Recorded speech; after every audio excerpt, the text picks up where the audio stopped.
Welcome, Japan. Welcome to another edition of Welcome Japan. I'm your host, Mr. Radrey. What I do on the show is I have creatives, mostly creatives, who are inside or outside of Japan. And today on my show is Jonesing for Japan. So I've got to ask, are you really jonesing for Japan? Of course, yeah, a bit too much. I might have too much Japanese exceptionalism, I would say. I get in a lot of debates and go on rants all the time. So you're not in Japan right now. You're in, can I undisclosed location. Can you reveal your location? Yeah, I'm in the Midwest surrounded by cornfields and heroin. Wow. What a place. What a time to be alive. Yeah, that's great. Yeah. Midwest. All right. Yeah. That's what's your connection to Japan? Like you have your grandma, your Obachan, right? You always feature her on your YouTube channel. Is that right? Yes, and we have a YouTube together. Obachan's class. Shameful plug. I don't know why people say shameless. It's always shameful. But yeah, classy plug. Yeah. She is full Japanese. I'm a hafu. Hafu Hapa Baka Gaijin. Okay. So that is my connection, but I've only discovered it now because I actually hated growing up Japanese, but it's a whole other story. Oh, really? Well, I guess, yeah, I'm quarter Japanese and my dad's half, but he does not look Japanese at all. So neither do you. Yeah, right? I don't know. I have no idea. Like, yeah, no, that's what everybody says. Everybody's always surprised by that. Maybe that's what makes me look like Jack Black or something. I don't know. Because everybody like stops me in the street. Hey, stop. Really? Did you know you look like Jack Black? And then they leave. That much? Like, damn. You look like my grandson. Oh, yeah, there is that too. I had this one guy stop me in the street and like he was getting really confrontational. And he's like, hey, you look like my grandson. I'm like, okay, what do you want me to say? All right, yeah. How do you react to that one? I've heard a few things, but not too much. It's okay. So give us a little bit about background of. So you're a YouTuber. You've started in America, Japan. I mean, give me a little bit of your timeline here.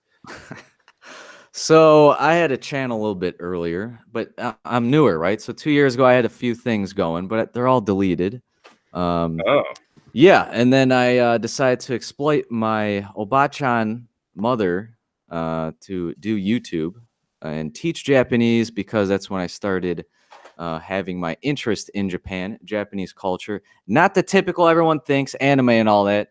I'm not into that stuff, but I need to learn, and I hope people can teach me. But I do have strong opinions, don't like to waste my time. So it has to do more with cultural, maybe with lifestyle, government as well, stuff like that. And, okay. Yeah. Wait, when did you first start the channel where I guess I plugged for you now? When did you start this one?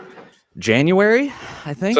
So recently. Okay. Yes, and the one with my mother, Obachan's class, is from a year ago. But that's about to, I don't know, we're going to do a lot more with that in this upcoming trip. Same with mine, but it's all kind of like really going to start moving now. Yeah. Oh. Well, okay. I'm a noob, but I did start something like 2 years ago, but that's all gone. Oh. Okay. Yeah. All right. Well, okay, so question time. I decided to free ball it here. I didn't write down any questions. I got tons of them. That's how I am. And the thing is, I do want to interview you sometime, and I need to hold back a little on this one because I'd like to do a proper one of you. Okay, yeah, sure. Whenever you feel like it. Love interviews. You know, I'm very open-minded. Yeah, good. I like that. Yeah. Okay, so you grew up in the States? You grew up in Japan, or? Grew up in the States. Okay. My longest tenure in Japan was maybe 5-6 months as a child. Went to school a little bit there. That happened about twice. Usually based on a relative passing, and of course they're like around 100 years old. With whatever's going on in Japan, their water's got something in it, and a lot more of them are starting to go down. So I've been going back because of that. Silver lining though, I love it. Oh, okay. So I hope more keep passing. That'd be nice. I don't care. So the first time you went to Japan was when? Like when you were young, or? Yes, usually or no, I should say it happened when I was more of the infant elementary school time as the usual time, and then I didn't Okay. go for. All right, so I didn't appreciate it. I didn't go as an adult. I think I went when I was like 13, and then it was like 10 years later, Hmm. around that, and then that's when I started appreciating it, and now trying to change my whole life based on it. Yeah. Oh, okay. Yeah, no, because I didn't come to Japan until 2009. That was my Oh, first experience. and that's when you started YouTube, correct? That's when I started YouTube. That is correct. Yeah, But nice. yeah, I don't know, because I mean, I was kind of interested in my heritage at that point in time, but Mhm. that's partially what brought me here. So okay, so you've been in and out of Japan every now and then you only really came to appreciate it when you were like around 11. Did I No, get that no, right? no. In my 20s, In your I 20s. appreciated. I Okay. didn't give any unko when I was in my teens, younger than that. Yeah. Okay. Unko in Japanese for our non-Japanese speakers means poop or crap or I don't know. Actually, I the guess. next song and music video I'm working on right now is called the Unko song. Oh, okay. Reminds me of something Filthy Frank would do. Yeah, some people have compared me to him, and I missed the wave. A little older. I forgot my age, but when I'm a little unhinged, yeah, I kind of get there. Oops. Oh well. But yeah. Huh. Yeah, I mean, I don't know. There's always a new wave of YouTubers. I mean, it's all about assholes nowadays. You gotta be an asshole. Yeah. Then I people feel will. like you're a bit uncensored, and I like that. Well, I don't know. Just use a few expletives. I guess that's enough. Well, I guess Yeah, I don't yeah. know. Even PewDiePie, there's even bleeping out his expletives. So who knows? Boy, PewDiePie, huh? That's a whole other topic, right? Yeah, sure. I don't know. That's a topic for another day. But Yeah. okay. So then you started your Obachan, or wait, you said she was your mother? She's not like your actual grandma. No, but she wants to be a grandma, but I kind of screwed that up, and I'm trying to work on it. Okay, Girlfriend, what's your girlfriend's name? Kiki. Kiki. Any sisters? Mother, possibly anything. I actually am trying to work on double dates, going there. No joke. I think I'm ready now. I know exactly what I want. And my mother maybe might, turn a little Chinese. Maybe she'll do an arranged marriage. I don't know, but she's sick of waiting now, so she just goes by Obachan. Okay. Well, I'll see what I can do. I mean, she's not Japanese, so Yeah, who cares? so I don't she's. care. In China they had the one child only policy, so not like she's Yeah, gonna have yeah. any sisters, but she does have cousins. So Oh, that's wild. That's wild. I The thought it was queen two. of I didn't my know it was one. family. she's the queen of her family. Oh, that's great. I mean, Congrats. I think there's a word for that in Chinese about women who act like queens in their own family. What? Really? I forgot what the word was. I have to look it up. I just made it. You just I know made it up? Japan No, has a I think word there's a for real everything. word for it. I forgot what it was. My dad told me it a while ago. Anyway, Your dad more knowing like Chinese more than me, huh? I guess. I don't know. Anyway, You're right. okay. So, Yoo-hoo! okay. So basically, okay, so she's your mom, and you started this idea with doing Nihongo Japanese lessons. What inspired that actually? Was it just that you were inspired by learning Japanese, or that you felt like you wanted to add something to YouTube, or Maybe a bit of repentance. So I okay? avoided learning Japanese as a child. Her and I didn't see each other much growing up. Didn't get along either. And then, kind of just hit me how Japanese I was later. I didn't realize how mannerism or kind of like my way of living. I had no idea. And then my mother, here's the kicker, right? So I'm not that great at Japanese. She's a Japanese teacher her whole life for the most part. Oh, really? Oops. Big old oops. It's a double scoops. Yeah, that's pretty bad. But we haven't really seen each other much until even recently. She actually moved in the same building as me. Oh. But even then, I'm not home that much. So I'll see her like 20 minutes here, an hour here. but it still is a lot more. So we're practicing. And then, we film videos on the weekends or whenever I'm free. And it's also like she's very passionate about it. I'm like, check this out. And she got hooked on YouTube. No joke. She is hooked. It's all she watches now. She's a super fan of a lot of YouTubers. I didn't even get hooked to YouTube till 2 years ago. I didn't even know what a vlog was till 2 years ago. Oh, really? Who was your gateway drug, or who brought you to the take internet? a guess. Take a guess. Give me a break, man. No, I don't keep know. going. Keep going. It's a bigger guy. The biggest one is some say. Okay. TKO Sam. No, I like him. He's cool too. I like him. Okay. But abroad in Japan. He's pretty right? big. Oh, okay. Mr. Million. Yeah, so like I had a relative that passed away kind of suddenly. I haven't been there in over 10 years. And I was like, what should I do while I'm there? Of course, he pops up first. Then I see like, what the hell's a vlog? What is this? And then I see his quality of editing. I'm a huge fan of Anthony Bourdain. And then I see people making Anthony Bourdain-esque videos, even just on their phone. And I'm like, wow, I am completely out of the loop. I'm more of a creative for the most part over the years with music. So I was kind of out of that. But then I do soundtracks as well. And that kind of goes with that too. Soundtracks with vlogs and such. And I always have to be creating. And then I think videos like that encompasses everything because I like to make my own music for videos as well. So yeah, that was my gateway. Mr. Broad. And somehow I'm connected to him now, which is really strange as well. Right. Actually, that was something I wanted to talk about. The whole, you're part of Tokyo Creative, correct? Yes. Very strange, right? Is it? Why is it strange? All right, so I'm a noob, right? Right. And imposter syndrome a little bit, right? Why am I associated with like some of the best that's ever done it?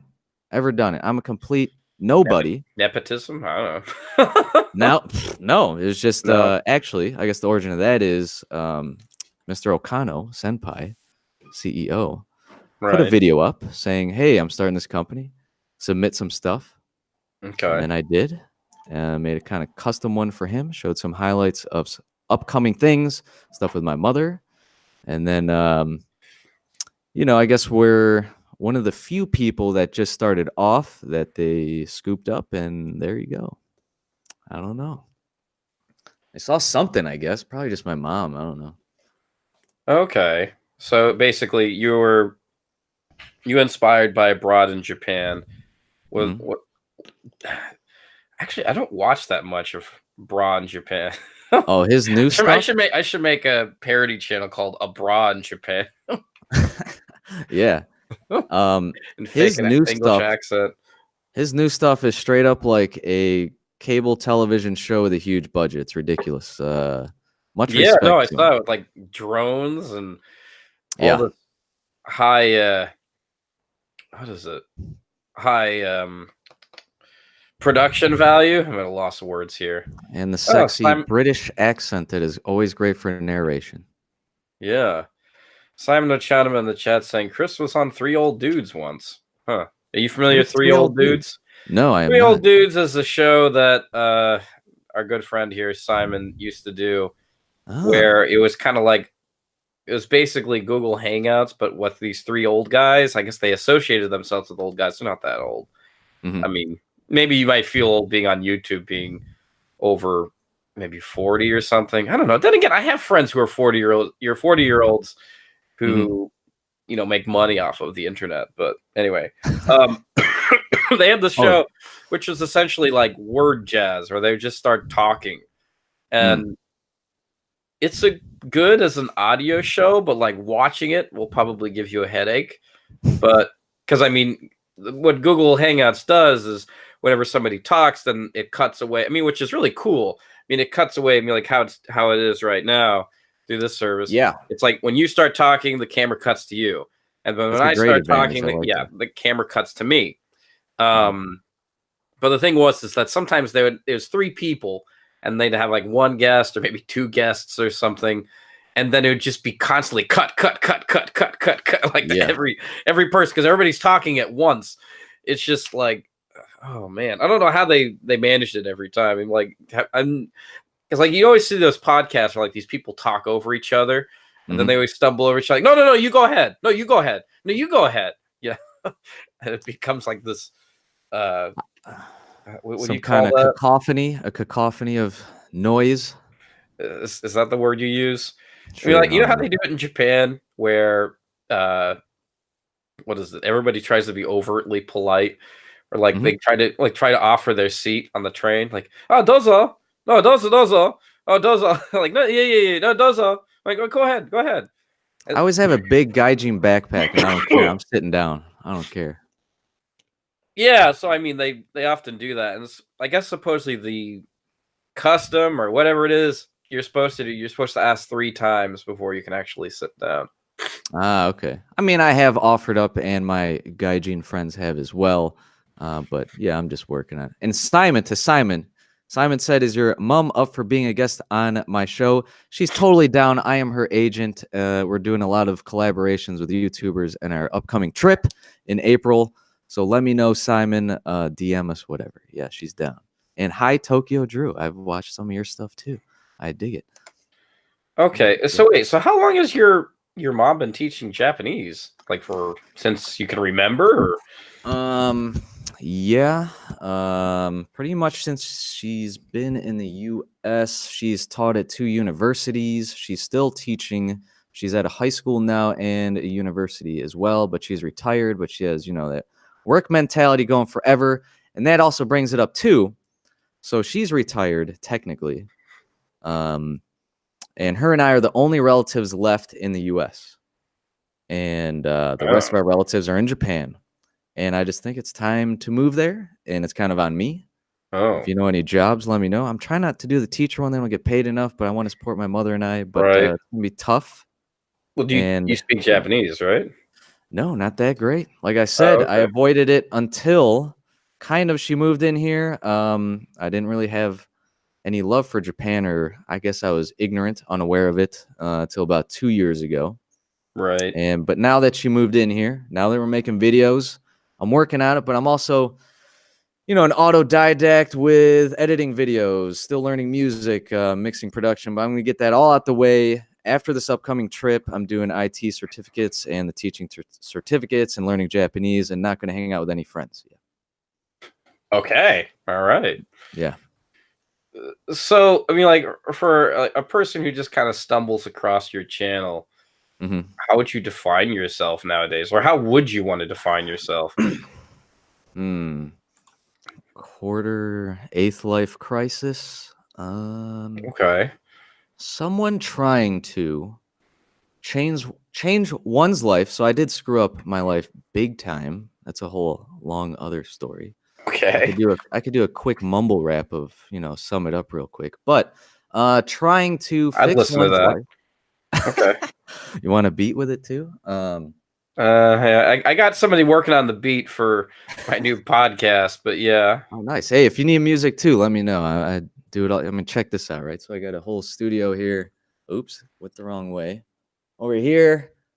Some of that's set up there. Yeah, it's a little off right now because it's set up for making videos right now. But yeah, I'm trying to change my life fully for the better. And I am a bit sarcastic. I don't take much serious. I like funny editing. Yeah, I just can't take stuff serious, but it's really about me trying to change my life, uproot the whole thing. I want to show the process, the visa situation. Probably going to show the certificate taking live on Twitch, whatever. Right. And also just, yeah, the whole process of trying to move my mother as well. Not going to be easy. And learning Wait, the moving your language as mother well. as well. Yes. Wow. Okay. Yeah. You moved to Tokyo or anywhere in Japan in particular? Whoever will have me, whoever Whoever will will employ have me. you. Yeah, whoever will Okay. employ me. In I terms know of there's your a bunch relatives, you mean? of, no, I just, I actually have an advantage. So I think I can get there on a visa with a child of a national visa, but I'm not going to go there without a job. So, um, need to work on that. But yeah, I mean, I have some work with Tokyo Creative. but not enough, and we'll see what happens. And that's the whole story of the YouTube, kind of the journey of uprooting my life and my mother's. Okay, so kind of like you're having your early beginnings. Because, like, I mean, if you go to your YouTube channel here, I'm looking at it right now. Oh boy, oh boy. You got like you're 4 videos strong. You got some pretty good views here. I mean, Yeah, but I'd say it's probably by association. Probably not, okay. Probably Well, shouldn't have it. is this what Tokyo Creative does for us? Gives you them Yeah. views. All right. Huh. Probably, yeah. But I mean, it's been nice. I've been nice compliments and comments and yada yada. And it's actually, like, Twitch has helped a lot with it too. So that's been cool. Oh, really? Yeah, it's been nice. But I'm like new to all of this, really. I'm really not a fan of technology much, but I'm trying to change that. Why do you say that? Computers piss me off. Social media is annoying. A little bit I old guess I could see school. that. I don't technically have a cell phone number. I like to use Really? Wi-Fi only and Google Voice. I have a Huh. home phone. Check this home phone out. It's even corded. I downgraded recently, so I don't have to charge it. All right, look at that. Huh. Right there. That's the beauty right there. Should get a rotary phone. It might be next. Be completely like Terry Gilliam-esque. Oh, the creeper. Yeah. I mean, like a Terry Gilliam movie. It was always like he features some future element next to some like really old I piece love of the technology. concept. Paradox. I love it. Yeah. Yeah, you're a big movie fan in general, right?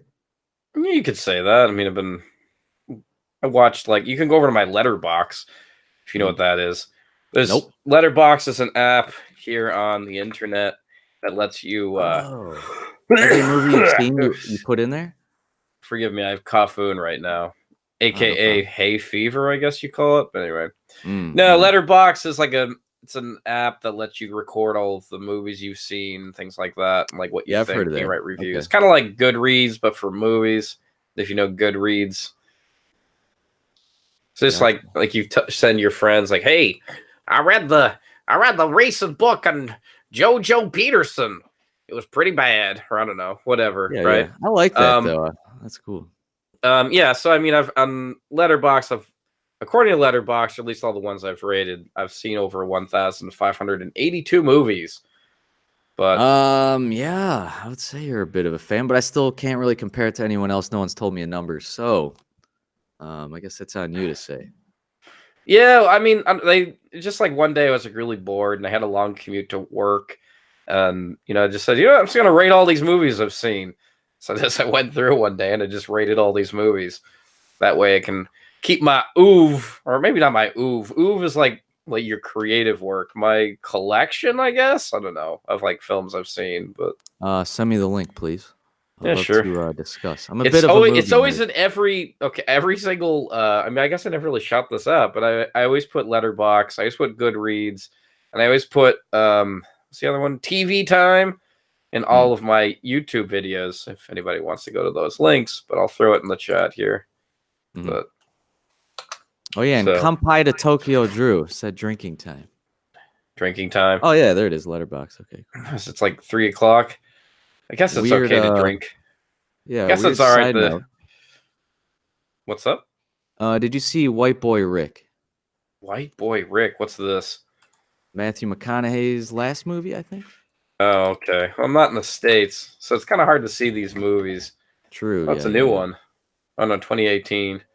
Yeah, no, it's like I'm missing out on all these indie movies because it's I'm not that good, but I actually worked on it. But oh, really? Okay, yeah. I'm always trying to be objective. I don't care. It wasn't that good. Oh, I see. I got a 58% on Rotten Tomatoes. I guess that's yeah, 3 stars at least. It's a little boring. Is it? Well, at least you worked on it. True story, but what did you do on it? I did casting. Casting, yeah. Oh, really? So you're a caster? What do you call that? Not really. So my buddy was a main caster, right? Okay. And in my town, so it's a movie set in the 70s in Detroit, and about the drug dealers, an infamous drug dealer. That was like national news as well. Okay. And my buddy has been in the movie industry, and he needed a lot of black people in the movie. He doesn't know a lot of black people, but I do. All right. So he got me on board. Like actors, you mean? Yeah. So that was it. Oh, So yeah. so you're credited just for that. Are you on IMDb for that or no? Well, he should have added it, but I don't know. Okay, it's one of those. Yeah. I don't know if you ever followed the Facebook group. Was it movie memes, movie set memes? I'd love to see it. It's pretty funny. Like they're pretty much. Let me see if I can find it. But it was basically they say you'll get IMDb credit. That means no pay. Like Yeah, you'll get yeah, exposure, yeah. no pay. You'll Oh, get, dude, the pay for a Hollywood movie is crazy. Even the extras, if you had one word spoken, $1,000 a day, 966. hmm. And I Is got that why? some buddies hooked up. Unreal. Is that why they have like what was it Coen Brothers movies where like they have all those kids and they don't say anything? Makes sense. I bet that's part of it. But you have to be like part of the union to guarantee it, but that's what it should be. Okay, I see. Okay, so you basically went from liking abroad in Japan. Who else do you watch? You watch anybody else, or was that basically it? That's like your main inspiration? So I love interviews. So I've watched you. I've watched everyone you pretty much can think of. I got hooked on the J vlogger scene, all of them, including Tokyo Drew, including Simon. I should probably comment more, but I haven't really because I actually just switched accounts with this one. But I have another account you might have seen me on. But yeah, I got hooked there. Who else? There's Simon and Martina, the next big ones, right? Kind of goes in order. Rachel and June. Then I found Tokidoki, Charla, Okano TV. Yeah, there's Anime so many. Man. Come to think of it, It's ridiculous. Anime Man. Yeah, I see him every now and then. Oh no. Say what's up. Maybe I'll meet him on this trip. I don't know. We're hopefully getting the email of what the schedule will be soon. But yeah. Hold down the line. I think your friend, or you interviewed Shivers and Zach. I met them. I'm friends with them. Meeting up with them again. Watch them. I think I just talked to Shivers too. Yeah. She's cool. Mukbang tomorrow, Simon says. I love that stuff. Who else? And then I even got hooked with like Will Dasovich, the whole vlog thing. And who else in Japan have I seen? A whole bunch of people. Mime, how do you say it? PDR-san? Yeah, Mime. Yeah, she's been on the show. I don't know. Or on this show. Chances are I've seen them all. No joke. Michaela. Oh, thank you. Yeah, I don't have Michaela on. I messaged her. I don't know if I should message people on Instagram, like asking, like, "Hey, you want to be on my show?" You know, worked like for me, but I'm maybe a it just total no one. well, I mean, it seems kind of like creepy, I think, in a way. Because like there's so many freaking people on Instagram that Very true. That's like I can't tell you how many fake accounts I've gotten. Oh, really? No like just kidding. following me. It's like, oh, cool, new followers. You go, oh, it's some jewelry company trying to sell me something. Oh. Some of the big ones for my mother, Tomoko loves her. Lovely Kid Japan. We might meet up with them, hopefully. And her number one favorite, I know you're friends with them. Okay. If maybe you can hook up a hangout, go eat with them. We don't have to film it or anything. But my mom absolutely loves Eric Surf, follows his wife as well, and Zamel and Pan on Instagram. Follows the whole family. Yeah, Eric Surf so much. He's really chill. I'm sure he'd be down for it. Her and I watch him eat all the time. She loves the jaw movement, like, and then he goes, yeah. My mom's like, oh, there he goes again. Yeah, loves it, and just the way he chews. It's mostly just because I think it's because Eric is so daddy. He's very daddy. He is. But yeah, we love watching him. I don't know. Hopefully, I don't know. You want to set that? If you got any connections there, my mom would love to meet him. She doesn't have that much time left. You know what I mean? So, anyways, that'd be a dream come true for her. Anyways, loves him.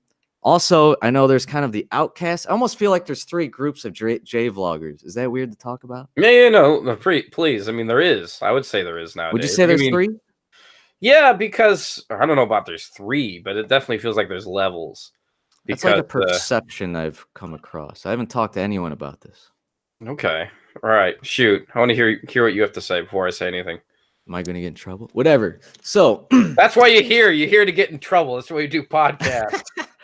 Very true. Make the news. Make clips or something, right? I don't know. The moment I get on a blog or on a website that's not YouTube, I know I've made it. Very true. Very true. All press is good press, right? Yeah. And Simon says Tomoko's cool. Eric's cool. Yeah, they seem like they're great. How does Tomoko have all that energy? Unbelievable. Anyways, For some reference, he's talking about Tomoko Des, Victor's sidekick. I don't know. Yeah. Co-content creator. Co-content creator. There you go. Yeah, she likes Give Me a Break, Man too. We watch him. Well, yeah, he's got that energy. Wish I had that kind of energy every day. Maybe there's more groups. So I was going to say there's the OGs, the originators, the original J vloggers, right? Okay. Like the 10-year mark around there. And I like Cooney and all that. Okay. Yeah, that's great that you interviewed him. That's interesting. Very interesting. Yeah, I'm surprised he said yes. Yeah, that's cool. I still don't know that much about him, but I learned the most through yours. I know there's like lore around him. And then there seems to be the outcasts. A bit of the outcasts. Okay. The hiding in my room. Oh, yeah. Well, he's got a very popular channel. Yeah, he's a wild one. Very candid. I enjoy him a bit, but yeah. You think that's what makes him interesting? Is just that he's very candid. He always speaks his mind. Yeah, I think a lot of the same thing, but yeah, I think a lot of it is with his stoic demeanor. Everyone has a debate and it's divisive if he's trolling, if it's real or fake, and everyone loves to discuss which one is it. And did you catch him? Did you catch him or not? Can't tell. And it's very interesting in that sense, I think. And then, he starts a drama on YouTube. He goes at people. Some of that, which can be, maybe it's contrived. Who knows? So I think it's some of that. And of course, and the other divisive person is Tikio, Sam. It seems like you either love him or hate him. And where's your interview with him? Did you take it down? Still up, still there. Yeah, I couldn't find it. All right, I'll send you right now. Yeah. All right. You mean the one Tico sent? Yeah, I have it right here. Oh, well. Forgive me again. Kafun. No problem. Like dying here. I was looking for it and I didn't see it. Okay, well, you consider Tico Sam an outcast, even though he is an OG, pretty much. Yeah, he's part of that 10-year group, right? Yeah, he's been on there for a while. He's been doing videos longer than I have. Yeah. I took a break for like 3 years. 3 years? I saw that. Yeah. Something like that. But I only started to get back into it because I really enjoyed podcasts and video essays. But I found out I'm really good at doing video podcasts because I don't really have to do much.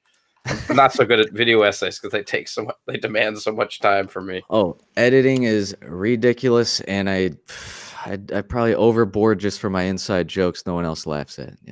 Yeah, that's important. Not to put inside jokes into some of your vlogs. People are just sort of like, what? Like, where's that unsubscribe button? Where's that button at? I gotta find it. Yeah, I want to have like a thing where the subscribe button's right down your faces, and then the button moves every time you try to click it. That would be cool. Like, I think there was like an old back in the early days of the internet, and had like some sort of troll thing like you send to your friends. It says, "Do you like women?" And it's like yes or no. And if you try to put yes, the yes keeps moving. Yeah. Or then, like, it just flashes dicks on your screen. Yeah, Lemon Party. Oh, check this website out. Oh, lovely. That's a classic one. Lemon Party? All right, I'll check that out later. Oh boy. .org, I believe. Hopefully it's still up. All right. Yeah, back in the early days of the internet. Yeah, so you're part of the old OGs, the 10-year J vloggers. So. I was more kind of like one of those that I mean, I hate to classify myself as this, but I guess, you got to own it. You got to own it, quote unquote. Slurring my words. I was kind of one of the more unpopular ones, because I didn't get that great of views. Because there was like me, and I put myself more into like the group with like 11 Colors. If you remember him, 11 Colors, and I say DC, Betamax DC, if you know that one. Well, I guess you'd only know him. Are you familiar with that name? Out of the loop. Yeah, no idea. Nope. Okay.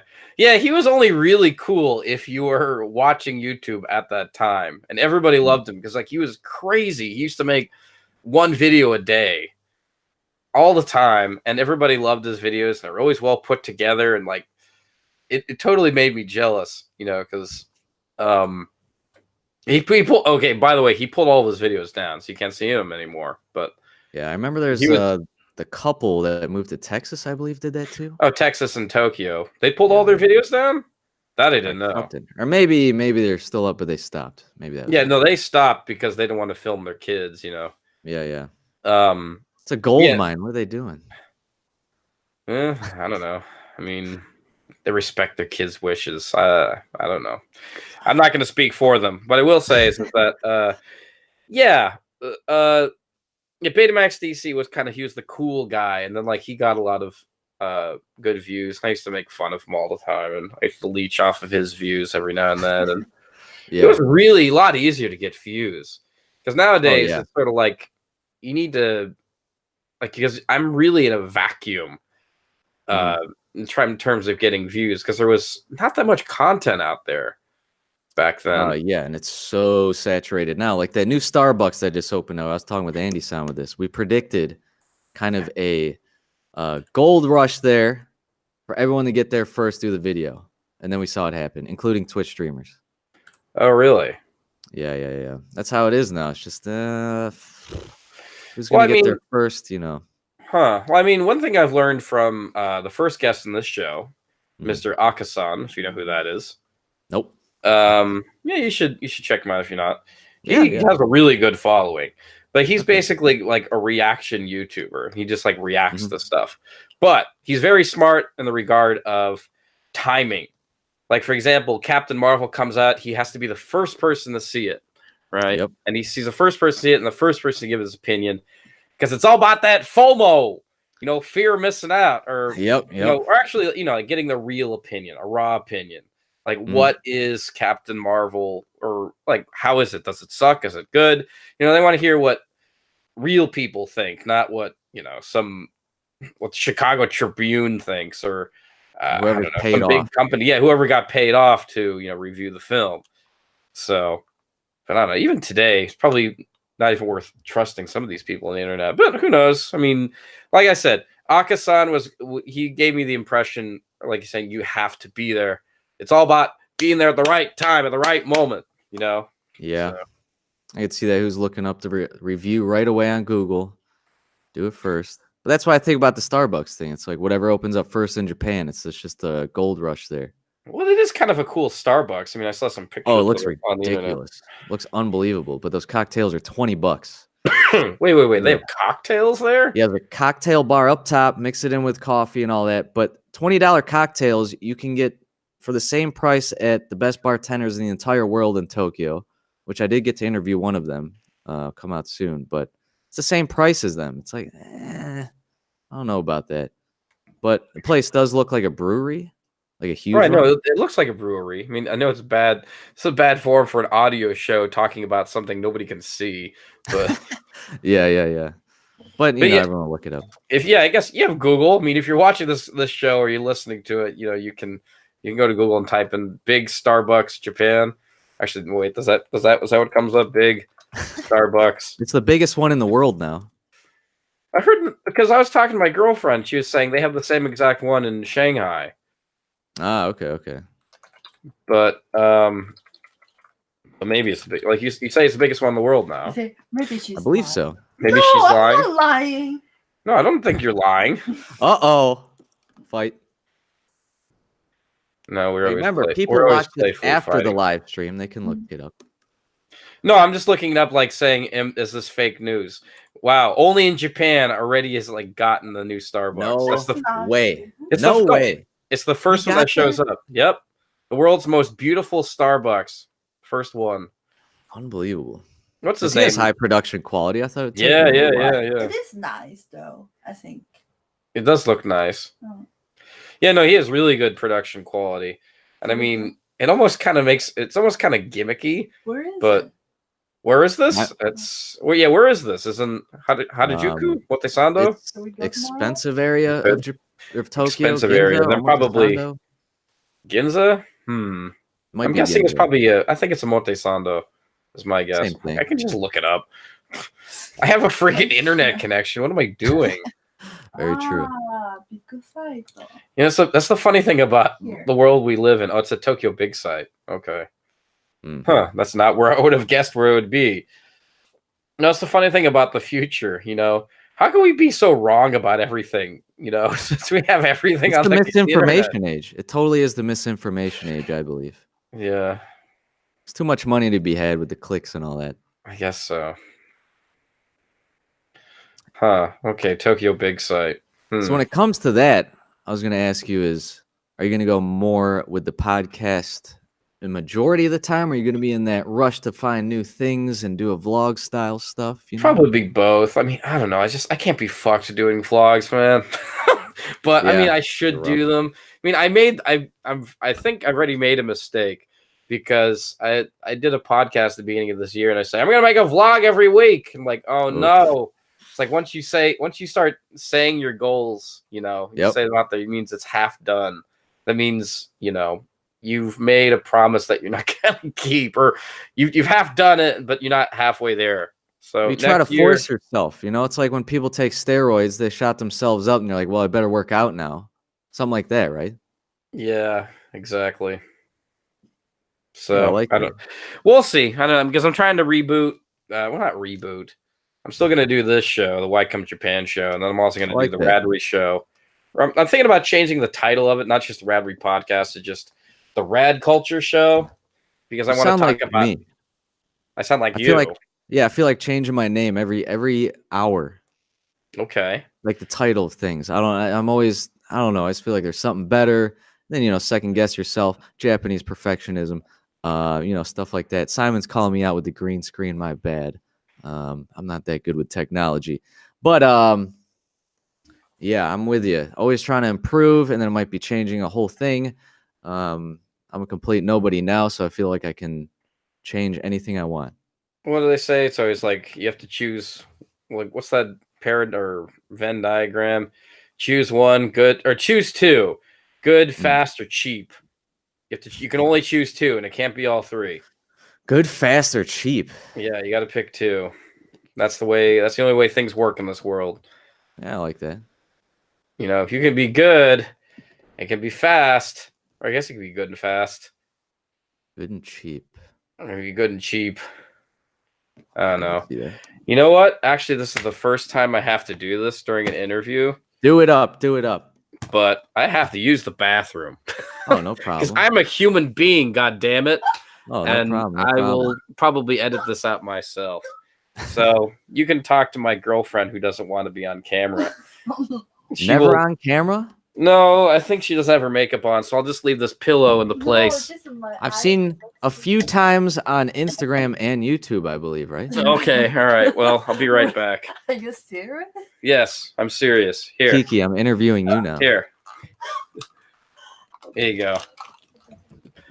All right, I'll be So, right back. Kiki, what's your origin story? How did you end up in His Japan? name is Joneson for Japan. Okay. Or call me Jones. Yeah, nice to meet you. Nice to meet you. You haven't met me though. Yeah, there it is. Nice Hello, wrist. Very Simon. nice wrist. There it is. Yeah, sure. So, well, I didn't know. Okay, Johnson. This is a Kiki. Nice to meet you. Are you here, Japan? Sorry, I didn't hear you. No, I'm in the U.S. in the Midwest, surrounded by nothing. But yeah. Okay. Yeah, we're going to US next month though. Oh, where at? Portland. Oh, okay. Just for vacation, work. Yeah, What are you for for? vacation. For a Ah. short vacation, 5 days, something. What plans have you set already? Yes, we got the ticket already. Okay. Any sightseeing there? Anything for sure? Not really. I haven't checked yet. Radley want to go there really bad, so we picked the okay. place. That's nice. Mhm. So I was going to ask you, what do you think of YouTube and Radrey's creative outlet? A little strange. You a fan of it? What do you think of it? I think he's going to changing something. The first thing is I think the screen back is really ugly looking. Yeah, Yes. let them know. Well, yeah. Should I tell your plans? What? Should I tell him your plans? Yeah, go ahead. Yeah, we're going to change the screen, red color, like red curtain. Kind of a more Twin Peaks theme. Yes. Ah, okay. Pink style. A little bit of Lynch. David Lynch, huh? Yes, we like a lot. Oh, okay. Like here, I can show you. I can just move the camera. Forgive me, this place is a freaking mess. Yeah, But shut up. anyway, I'll show you the tree. Okay. It's right here. That is our tree. I only see a bra. And it lights up. It lights up. Here, I'll light it up. Oh, there's the tree. Okay, yeah. Everyone else see that? Did you see my? Yes, you can't really see it. Hey, you're hanging up laundry too. Shut up. All right, it's okay. All right, okay. I hate you. Back to the interview. Yeah. I dispensed some liquids, and now I'm ready to get back into the game. Lovely. Shiko detta. How's your Japanese, by the way? What's that? How is your Japanese? It's all right. I mean, I need to take a a test. I'm gonna take the because I don't really know. I would say it's somewhere around N3 level. Sofa. Yes. Yeah, we need a new sofa. You were right. Yeah, we do. It's official. No, I hate my mom's one. She really hates her mom's new sofa. Oops. And it's color. Yeah, well, I'm trying to. I should edit the end of that video and put that up because her mom got a new house and I'll put it up on. I'm gonna live there every now and then, but oh, cool. So I'll put that vlog up at some point. Yeah, thanks. Are you far from Tokyo? You're north of it, or where are you at? Do you know Ikebukuro? Yes. Yeah, I'm a fan of it. Northern Tokyo. Okay, yeah. Some of the strangest things I saw in Ikebukuro. Boys Love Town. What the hell is that about? Well, if you're into, if you let's say you're a big fan of South Park or something, and you've always wanted to see your favorite characters make love, yeah, that's the best place to go. Have you been to Swallowtail? I have not been to Swallowtail. What's that? Oh boy, I had some time to kill before I got to my Airbnb. Okay. So I just wanted the nearest cafe. I get there, a butler greets me, and he said it's. Oh, so you went to a butler cafe? Yeah, I thought it was just a regular cafe. I had great ratings on their coffee or whatever I read. It's like, and I heard this is a butler cafe. You see your butt. Really? Really? Yep. I don't know. I would say something like that in my video. If I went to a butler cafe, I came to a butler cafe and I didn't see any butts. So disappointed. 3 stars. No stars. Yeah, no stars. No, it got all the stars. Strange, really strange time. 30-minute wait. I said, what the hell? This guy's so weird. And I got in. They took my backpack off and my coat for me. And then I walk through this hallway. There's flowers everywhere. I walk in. It's only women. Only women, a little bit younger, a few older. I was sat down in the middle of the place. And most of the place is set up for, on the edges, right? Tables with no chair on the outside part of the table because it's supposed to be like individuals. All these butler people are walking around, and then they come up to my table. It's like a $30 set menu. So that's a nice coffee. It was like strawberry themed and all that. Right. And I look around, and they're basically entertaining all the women, hitting on them, laughing with them, and they gave me a bell. So whenever I wanted something, I had to ring the bell. I didn't want to ring it at all. I felt so awkward. Some of the ladies were looking at me, kind of laughing. And then, in the middle of it, they came over and were trying to entertain me. And saying, "Oh, you have nice tattoos and colors, and oh, you look nice." And I'm like, "Dude, just don't worry about it. Don't worry about it. I'm your good." tats. Yeah, like don't worry about it. And then like I was trying to go to the bathroom, they're trying to escort me there. I just like don't worry about it. I'm good. I'm good. Yeah, no, that's the one thing about like there's certain things in Japan that just kind of creep me out still.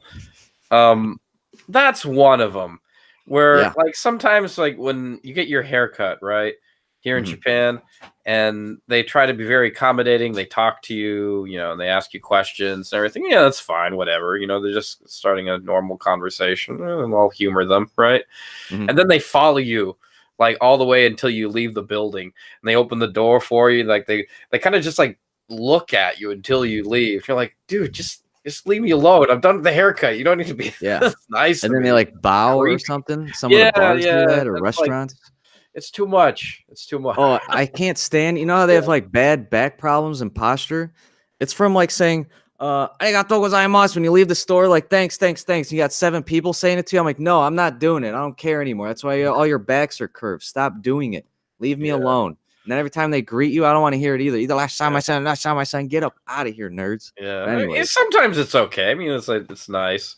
I mean, that's opposed to like going to a store where they just go like, what do you want? I don't like anyone bothering me. Like, need any help? No. Like, I know what size I am. I've been living for a little bit. Don't worry about it.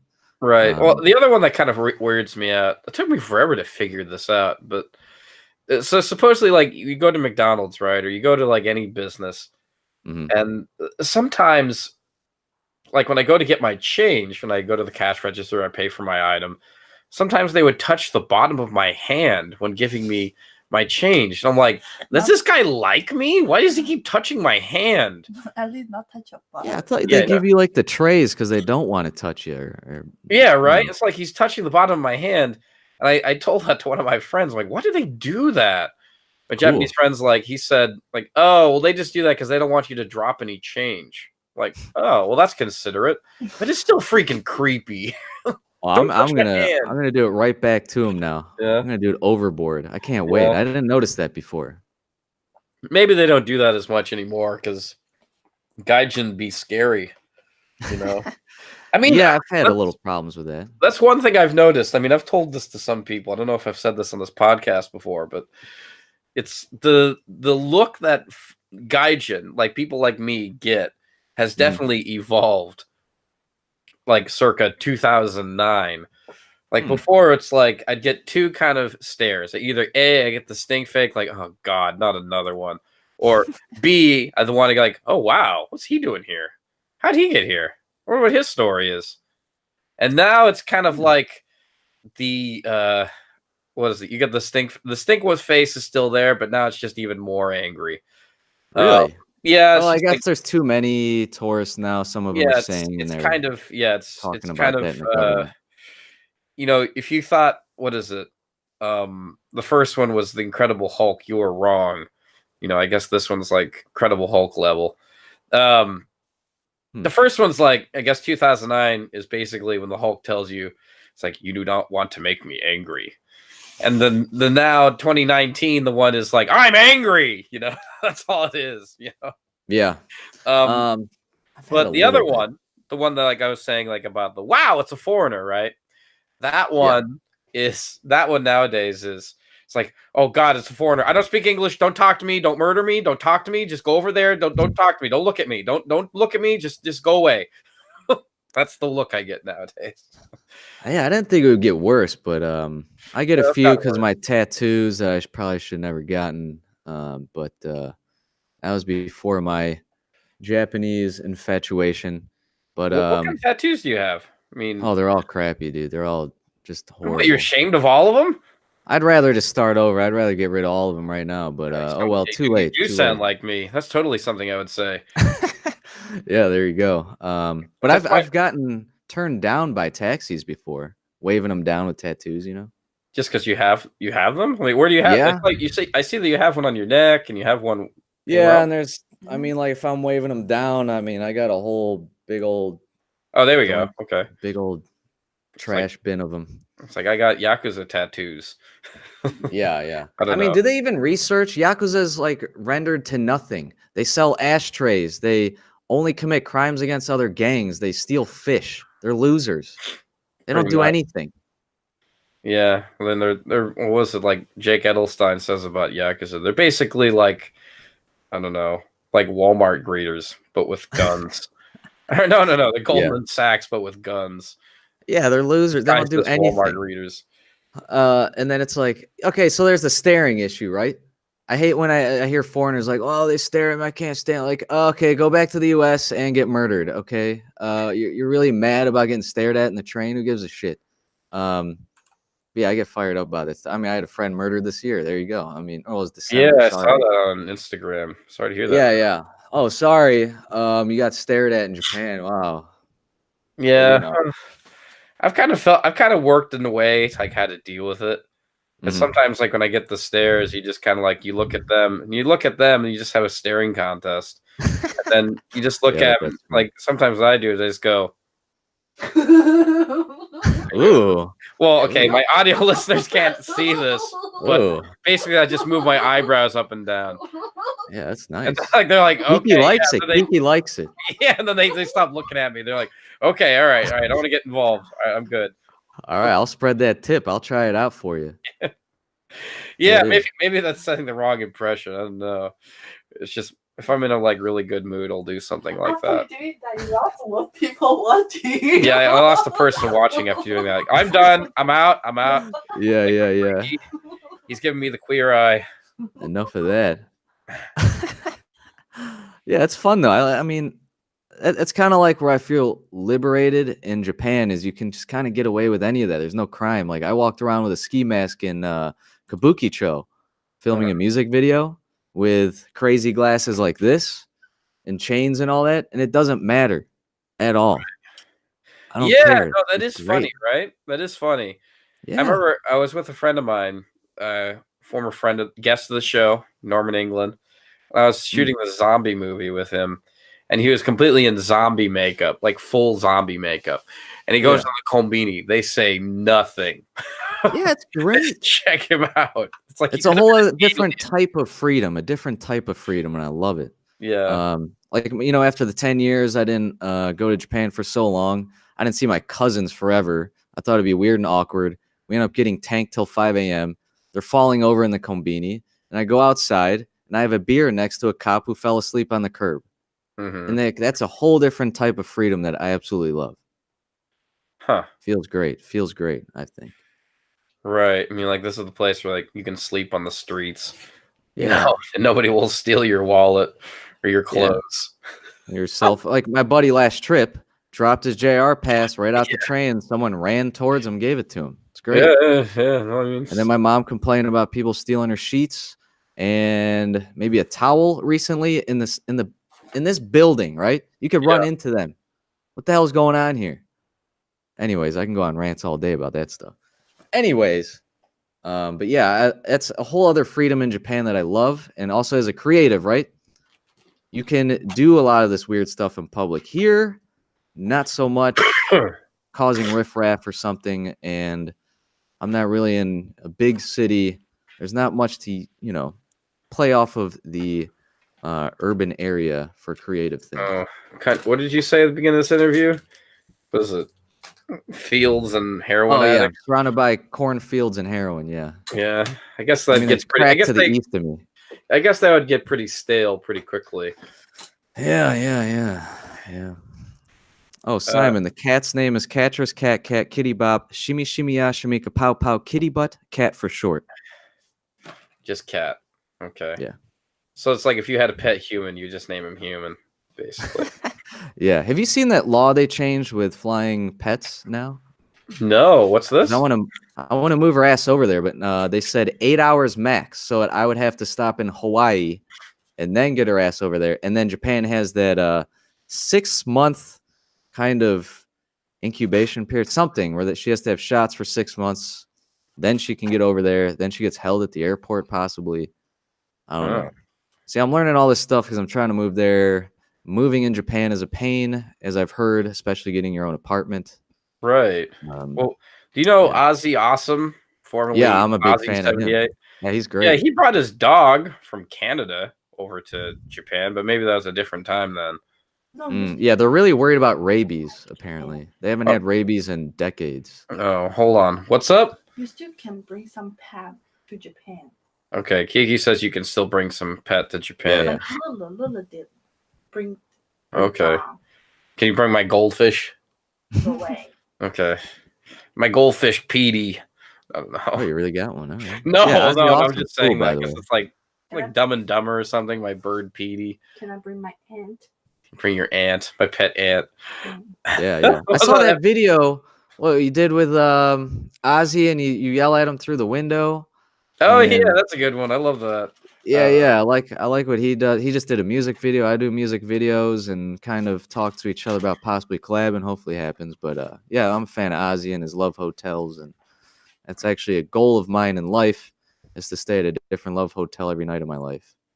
Okay. We'll Well, there's a lot of interesting ones here if they don't disappear. What's really weird is like sometimes I have these interesting love hotels in Japan, and then they just disappear because they get too much attention. Yeah, like, and apparently like, the government's trying to get rid of them. Yeah, it's like, dude, we're not kink shaming you. Don't get rid of them. It's like, nope, they're kink shaming us. We got to go away. Yeah, they need the outlet there. Salaryman all day, pissed off, can't say anything to the boss. You know, it's like I need my Hello Kitty bondage. You know, it's like so. There's only one place in town that offers that. It's here. Yeah, and there's UFO one. There's a train car. It's amazing. I love the creative outlet and the esotericness of it all. I love it. What's really weird here about Japan that I don't really see too much like advertised and like whenever you see like books talking about Japan travel, I never really see people talking about how baroque a lot of the love hotels are here. Oh, kind of really? like this old like ceramic style. It It is very bizarre. I've seen a few. But like the aesthetic of it always kind of creeps me out a little bit. Kind of like mid-mod century furniture, yeah, broken down in pastel colors. It's like in pastel colors, and it doesn't really feel real. It almost like it's just an imitation, but it's meant to feel real. It's very odd. I don't know how to even put it into words. I get this very, as they say, Lovecraftian feel from it. Kind of freaks me out. I don't even know how to describe it. It's something otherworldly. You would feel like David Lynch would like it, right? Something like, I don't know, not so much David Lynch. David Lynch is more of like, he's more, what do I say? He's more atmospheric, like versus like Lovecraft is mostly about stories about the unexplainable or the unknown and how words can't define the unexplainable. Because it's like whenever he writes his books, it's always about adjectives. And the more adjectives, the better, you know. Like he wrote a book called "The Color Out of Space" or something. "Color from Space." I can't remember the exact title, but it was basically something where like this color from outer space arrives on Earth, and they open up this box, and it's just unexplainable, basically. So that's kind of how I feel about Japanese aesthetic. It's been a few of those stories. Are you a fan of Twilight Zone? Yeah, big fan of Twilight Zone. Watched it as a kid growing up. Watched the marathons they had on July 4th in the U.S. Yep. Favorite show, but I'm a little worried because they're rebooting it. Yeah, they're bringing it back. Well, I think I don't know. I was watching it too, and I was worried. It's like, why are they using all these comedians for like... I didn't see that. I just saw the main host is, what, Key and Peele guy or something? Yeah, Jordan Peele. I mean, he's kind of high off of that, Get Out, which was a pretty... I haven't seen it yet. It's a pretty good horror movie. I mean, in terms of like the horror genre, he seems to know what he's doing. Because I've listened to a couple of interviews with him, and he talks about the writing process, about how he basically writes just like whatever feels fun, I'll start writing about it. Simple enough. The Twilight Zone, like the preview I saw, it has that one guy, the Pakistani guy from Silicon Valley, is one of the stars. And then it also has Adam Scott. I don't know if you know him. He's like a character actor. He's always in like these funny movies. I'm like, what is up with all these comedians? But I guess you have to kind of remember is that Key and Peele is it's a comedy show. So yeah. All their connections to that. I don't want it to be like fucking. I haven't seen it, but I've heard things about it. Maybe this is like the worst thing to say. Talk about something you haven't seen, but you've seen Predators. No, but I wanted to. I thought it'd be a laugh fest, but because what's his name? Keegan Michael Key, the not Jordan Peele guy. Yep, shorter one. No, the taller one. Oh, the taller. Okay, I mixed them up. The shorter one's hosting Twilight. You racist? No, that's fine. Or a heightist. Yeah, no, what's that?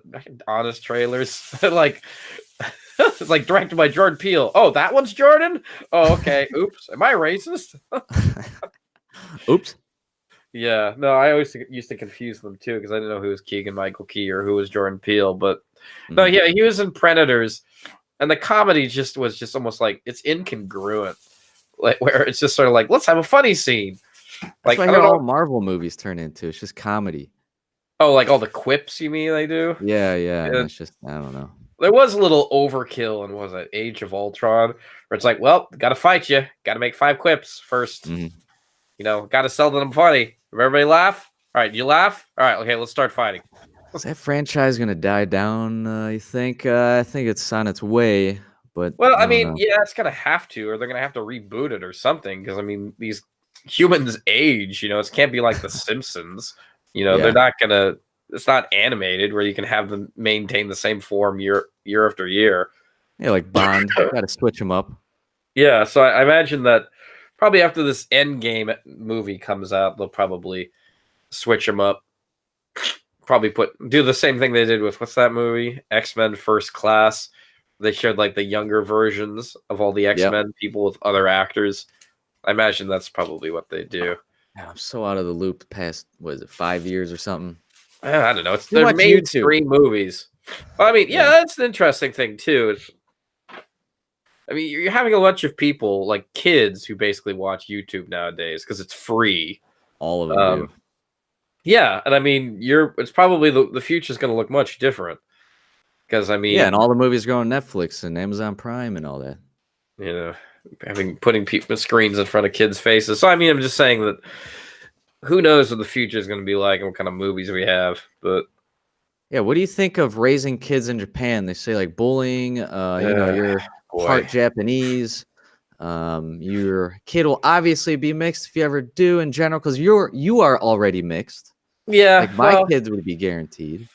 I'll Uh, say this much: growing up in Japan, taking school in Japan is, I think it's okay up mhm. until like elementary school. Then after elementary school, it's just bullshit. Or that's just my Yeah, opinion. Because like sometimes they put kids in like juku classes, cram school, and like yep. basically, It's very y- collectivist as well. yeah. Which I always consider cram school to be like academic bulimia. Basically, like here's history, here's math, here's English, here's that. It's like like throwing everything at you, and then eventually you go throw it all up, and then you go back the next day. Yeah, yeah. It's just memorizing, not learning. Yeah, it's just basically just the Anki method, and it sucks, man, for those kids. I mean, yeah, in terms of the bullying, yeah, it's a real thing. Because I think the biggest thing with the bullying is a lot of it's all about being orderly and having things being orderly, and anyone who Mm, deviates from the quote unquote order is quote unquote bullied. I yeah. and I think a lot of what it is that you have the teachers the blame for this, not the students themselves, Mhm. because the teachers themselves, they kind of set up the system to where if nobody is behaving, then people lose out or whatever.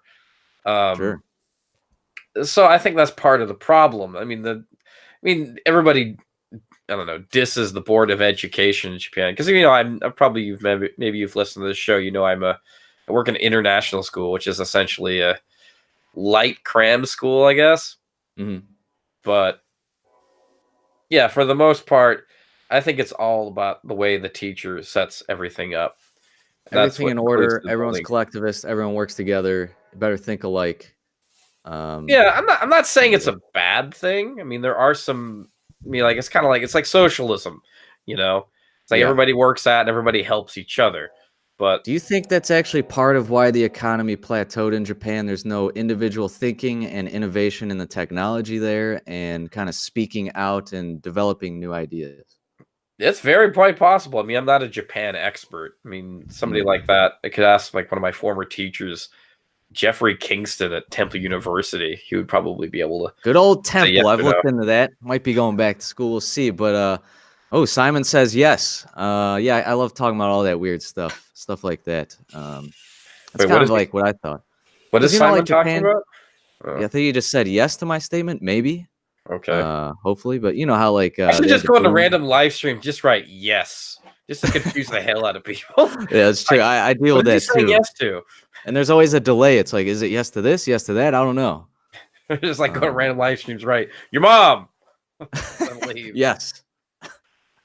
Like, okay. Oh But boy. yeah, Well, at least I know who Simon is. At least it's not some anonymous like kid or something just pounding I was a keys. little worried about my Twitch people jumping, and they can get a little weird because I don't know, I get a little weird on there too. But yeah, there you go. I'm Yeah. trying to join the conversation. Like you said, you've never done 3 people, right? No, I've done 3 people, I think. Oh, really? I haven't seen that one. I did. There's one with my friends. Well, my friend doesn't want the episode to be up on the internet anymore, but it's How do you still up, deal it's with that? How do you unlisted. deal with that? I really want to ask you about that because that's going to People happen to me. who don't want their episode on. Well, I just talked to them. I said, well, can I just unlist it? Like, do you want the whole thing taken down? Because what is it that you don't want? Usually, like talking to them helps a lot. Yeah. Because like, what's his name? I probably shouldn't say this on air, but I'll say it anyway. Nobita? Because I don't care. That man, Yuta or Nobita, has done some re-uploads. All right. Kiki says I shouldn't say the name. She's probably right. I believe her. Yeah. Well, I don't know. Actually, I really kind of want to say the name just to see if anybody fucking listens to the show. Or if they... I'm not going to say the name. I'm not going to say it. Kiki keeps shaking her head at me. I know. I agree. Do we have an individual chat we can check it out? I'll tell you later. But basically, they kind of said, like, hey, I wasn't my best that time we did that interview. Can you take that down? I said, can I make it unlisted? I said, yeah, sure, that's fine. Which basically means part of it. Well, I mean, that's the one thing is that I have a Patreon, and if you go to my Patreon, shameless plug hashtag shameful plug. Let's switch it up. Okay, tasteful plugs. Tasteful. Yeah, okay. There you go. Tasteful plugs. Let's write a book like that. Anyway, tasteful plugs. I like that. If you go to my Patreon, you can get the original link of this full video, unedited. You watch the entire thing. Or if you don't want to go to my Patreon because you think the work I make or the podcast I make here today is, I don't know, lame. I'm not sure what you think of it. But anyway, you can just ask me. You can ask me for the link and I'll send it to you. That works. Yeah, that works. All right. But anyway, yeah, no, if you go to iTunes, that episode is still up. All the episodes are still up on iTunes. Yeah, I didn't even know this was iTunes. I thought it's strictly just YouTube. No, I later edit this episode because I'm going to edit this one. I'm trying to like fix it up a bit to where like the intro just plays and it'll just be 100% raw. I want to have to do like the link shit. But there is this situation where like I get a guest and like I said before that, or off the record, but before we started recording, friends are like filming on a potato, or they're recording with a potato, and well, not an actual potato, but their microphone's like, it's like a microphone that's built into their computer or something, right? Yeah, I got you. Or they're outside and like there's buzzing bees and like they're 3 feet away from the camera. Don't get Cody. Worries me. Yeah. But yeah, I always worry about that recording outside, and you gotta have that fluffy whatever bunny on there. Yeah. I'm still working out all the kinks with that because I haven't done too much outside. But we'll see. Right. Simon said trying to join the conversation still in bed's a little tricky, but maybe we'll do 3 in the meantime. I also do podcasts on bed. That's even worse. It's like, hey, Simon. Yes. You said you want to meet up with my mom. I'd like to interview you too while I'm in Japan. I love interviewing people. And I thought, Radrey, you're like way up north, but since you're Ikabukudo, I'd like to interview you as well. Sure. I don't think Simon's not in Japan. He's in Belgium. But yeah. But he does interview a lot of Japan-focused peeps. Yes. Because we were pretty... and a lot of the live stuff as well. Pretty friendly minority here, I guess you would say. Because I don't think something like this really exists in the U.S., like a community of like video bloggers or video posters. Because I don't know anybody like myself in the U.S. who does stuff like this. Yeah, I don't. Yeah, if it's really kind of like a niche that narrowed down. Yeah. I mean that's weird too. So Tai Naka, right? Wait, Simon interviewed Tai Naka last week, I believe. Did he? Oh, shit, I I think missed that so. one. Okay. Musician, a little bit north of me. We're planning on meeting up in I LA. missed these episodes. Yeah. Very niche too, because he does all this music for J vloggers, and it's like, what? You're in the Midwest and you do music for them? It's kind of weird, you know. But it's He's in cool. the It's a cool Midwest. niche. Yeah, yeah. But I think he's part Japanese too, though. Well, yeah. Oh yeah, Simon said yes. Yeah. Damn it! How did I miss that one? Oops. Oh well. Yeah. Well, stuff happens. It's not an oops. I mean, well, these episodes are re-recorded. I mean, Simon does it a little different with his show. He just kind of like, you mean, it even has like the Google Hangouts thing starting at the beginning. So if you just missed it, you can just, wait till the finish and then watch the whole thing later. Mine's like I enlist the original live show and then I edit out the parts where, I'm saying stuff that doesn't make any sense or shouting at people that nothing or talking about things nobody can see or one of those things.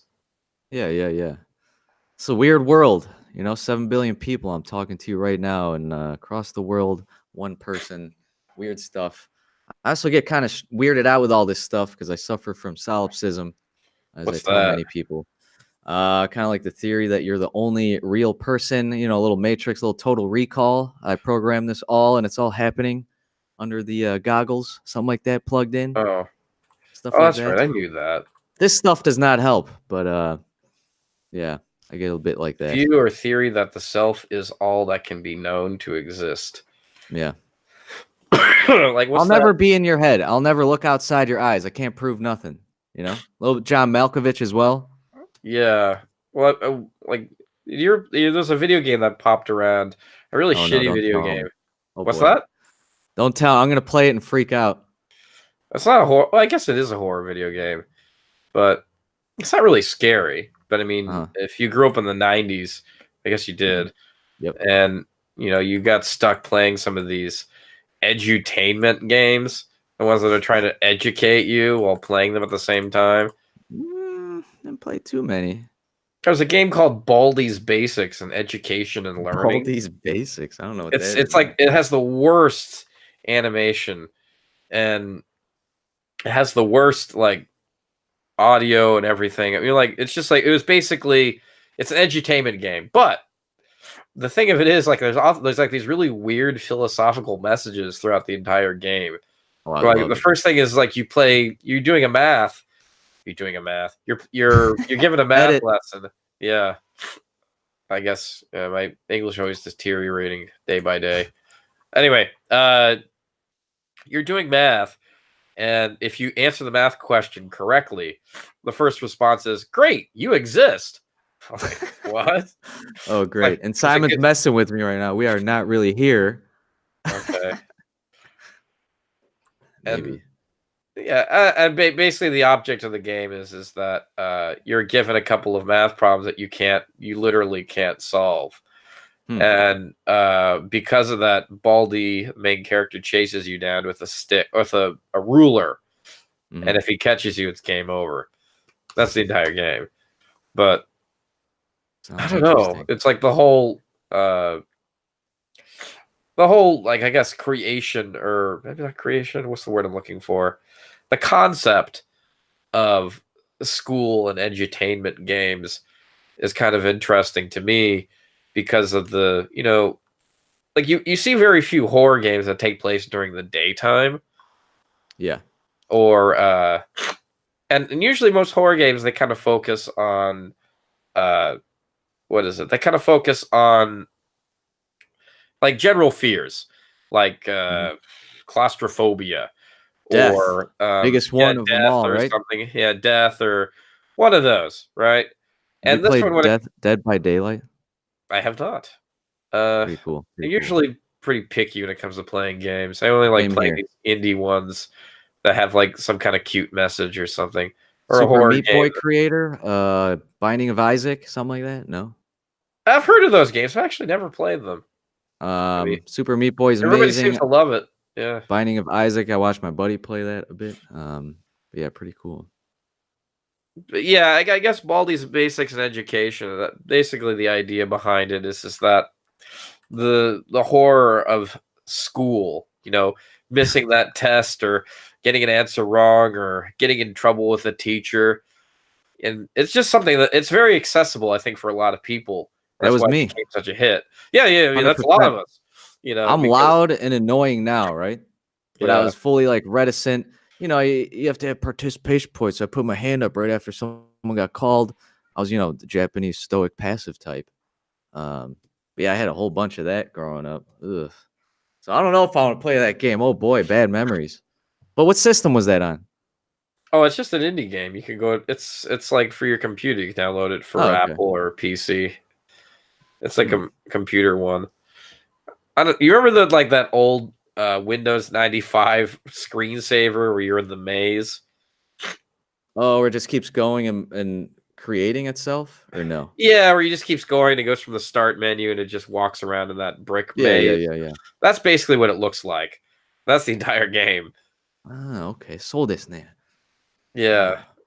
So I mean, yeah. So you have like the claustrophobia element, and then you have the whole element of like scares from being in school and things like that, which is very relatable. So I mean, that's the interesting thing about. I think what I find interesting about horror games or horror in general is that I'm not scared by anything anymore. I kind of miss it in a way. Like, man, I I miss feel like being it's almost a scared. bad thing. You think so? I'm kind of there too. Um, it's kind of like all of a cherry on top. Maybe I should have been dead by now, and then now it's just all extra. Right. Like no big deal. Maybe some with that. Maybe it's because I don't have kids, right? I think that's like the only real responsibility in life if you bring them into this world. I don't have any of those. Maybe just my cat, but that's about it. Huh. Maybe that's part of it. I was going to ask you too. Did you go to school in Japan? Yeah, Temple University. But I guess that's not really What'd you think school in of Temple? Japan. It's all right. I graduated. That's all that matters. All right, that's good. That's I good. mean, I don't know. It's in an office building, but they're getting like real campus now. But they're sharing the campus with some other university, Mm, women's university or something. I forgot what it's called. mm, mm. I mean, I don't know. Not the It's all in next gen. English, right? International school. Yeah, it's all in English. Yeah. That's its gimmick. I don't know what's the word. Gimmick's a bad word. That's its thing. There It's you go. appeal. Yeah, it's appeal. Thank you for that word. I don't know. Maybe. So it's like if let's say you're Japanese, but you don't want to go to America or any like foreign college, you just want to stay in Japan. It's the right college for you. Or if Yeah, you're yeah. a white man, I guess not just a white man, you can be a black guy or an Asian guy or whatever. A gaijin. Yeah, gaijin. Thank you. You say, hey, I want to experience Japan, and you use that voice. You can do that too. So what about? So it seems like people go to Sophia. Yeah, or there's also Temple? Sophia University, also known as Joichi University. Yeah, it seems like one of the two. One of the two. I don't know much about that. Former guest of the show, Phoenix 787 went there, so I'm sure he can tell you about that. Oh, okay. Yeah, yeah, Zach. Yeah, I mean they didn't I don't know- offer. What? Go ahead. And also what? Oh, I was just gonna ask you if you're going to the YouTube Hanami. Yeah, this one, yes. I'll be there. All right, I'll see you there. See you there. Going there with Yeah. Obachan as well. Yeah. Cool. We'll take a photo and we'll never watch each other's videos again. Something like that. Yeah, that's usually what happens, usually. Yeah, I could see that. And I don't know, some of those YouTubers have admitted, like, I don't watch YouTube anymore anyway, because I'm just editing anyway. Like, oh, I'm only looking at my own stuff. But what was I gonna say is, so I know it's kind of changed through the years. Is it kind of like a big ass party still? It's kind of I mean, it's changed. evolved over the years. I mean, it was never really taken seriously because it was just like originally started with Cooney, because Cooney would go around Japan and like find things that he found interesting. He's like, you know what? Let's just have let's have a hanami party. I want to drink some beer, meet some friends. I do this YouTube thing. It's like, why not? I'm sure he probably used that voice. He doesn't have a New York accent, but anyway, and he basically said that, and then it kind of evolved into the like he'd do it every year, and then he left Japan because I don't know reasons. I think he talks about it in my interview. He just kind of New was. York. He didn't go into too much detail about why he left. He just kind of just said my visa ran out and I left, which I guess he's just kind of, maybe he was kind of at a point where he realized, like, he says, well, I got a whole other life in the States. I should probably go live that one. Mm. You know, like he even said, not many people make a good second act in their life. So kind of, I mean, a lot of people who, especially people who live here in Japan, sometimes they feel like their life is spinning at a certain point and nothing's really happening because it's hard to get a job that's outside of English teaching or something like that. Yeah, and then some indigenous get stuck with the, what do they call it? Like the commitment to the company, lifetime contract, something of that sort, and that Seishain, loyalty. Yeah, yeah, yeah, maybe yeah. that's not it. Seishain is like full-time maybe employee, but sounds rough. yeah, and in terms of the hanami, yeah, then he, Yeah, what do I expect there? Just getting a little drinking, meeting up, and yeah, saying I like, mean, what can I say? I mean, then Tokyo Sam took it over, but then Tokyo Sam, I mean, I don't know if he's, well, I don't care. I'll just say whatever I feel like. Tokyo Sam kind of was, you know, he was interested in doing it, but he wasn't. And so he kind of like said, you know what? This is too much work. I don't want to bring all these tarps here. I don't want to bring all this booze. I don't want to make all the plans. So he says, I'll just give this to this Zach guy. Yeah. And then when he gave it to Zach, he kind of like said, well, you know, I kind of changed my mind. I want to have it again. And then he had a civil war with Zach, talking about having which one hanami. And for the most part, Zach had the upper hand because he knew a lot of these newer YouTubers. Because a lot of YouTubers, especially in Japan, a lot of them make like 3 or 4 or 5 videos and they leave. You know, there's very few. And then there's off the platform forever. Some of them, yeah. I mean, unless you're like Shivers or I guess a few others, but like Eric Surf 6 or something. I didn't know that. I didn't pick up on that, but it just seems, I mean, based on starting like all the investment and equipment and all that, I'm kind of worried. It's like, oh, is this a lifetime? Oh boy. But I don't know. It's fun too. But hey man, I could see that. I could see people quitting. It's a pain in the ass. And yeah. No, it's real. It's unforgiving. You know, it's a thankless job in a lot of ways. Oh, I mean, yeah, you kind of have to just do it. You have to make YouTube videos. I mean, I'm constantly kicking my own self to say, no, you got to make this. You got to do this. You got to do this. Yeah, you know, 2 weeks ago, I'm like, I'm gonna have 2 new videos, blah blah. But then I get caught up with this and that, and jobs, and then Twitch, and then I'm doing this, and then making stuff for my mom, and then oh my god, what happened? Yes, it's like what Simon Ochanama says in the chat. It's a hobby.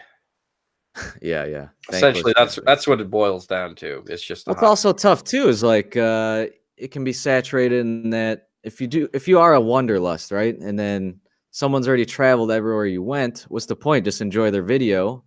They're first there. And if you really care about, you know, making it a career, it's real tough. And for me, I don't know, it's just really fun for me. And I love interviewing people. And that never ends, right? There's always gonna be new people to interview. So I feel that's something different. That's true. Yeah. Anyway, yeah, no, the rest of the hanami story, even if you want to know what to expect, I mean, it's a very I guess independently run because it's run by Zach and yeah, Zach's cool. I mean, not like that's not like YouTube space. It's not like YouTube is hosting it. Sometimes the YouTube people show up. Like back when Cooney did it, they used to bring swag and all that stuff. It's quite possible that you'll get to see Gimme a Break Man and Hiko Simon there. I hope so. And they'll probably bring some swag because YouTube loves them.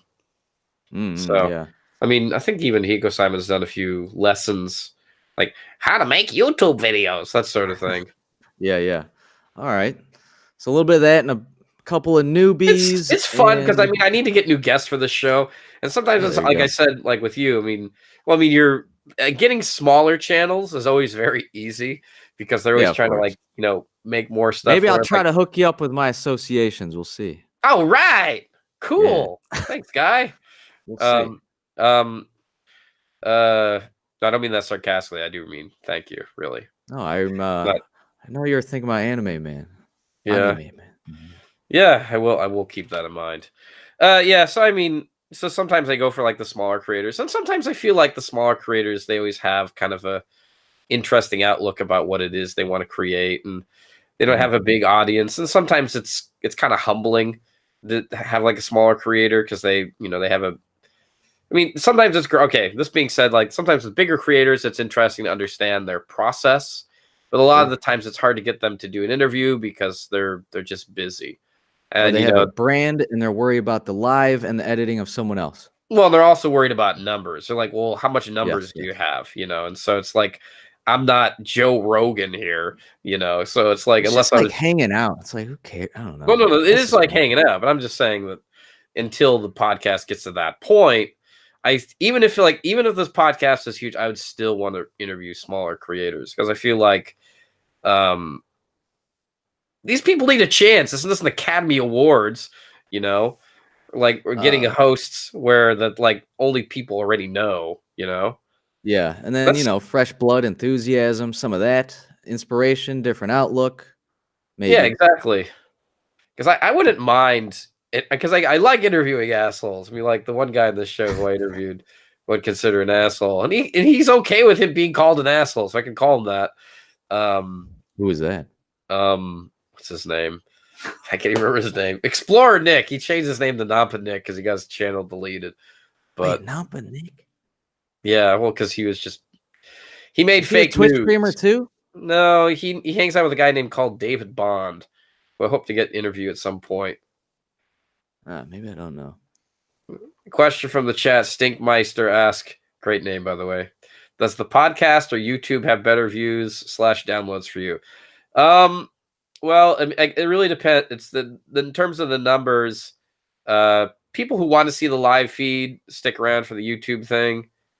But people who want to just listen to the entire duration of the episode usually, subscribe to the iTunes podcast, and then they listen to it through there. Like I've gotten people who've actually messaged me and they say, "Well, I finally caught up with all the Why Come Japan." So I'm like, "Oh, thank you."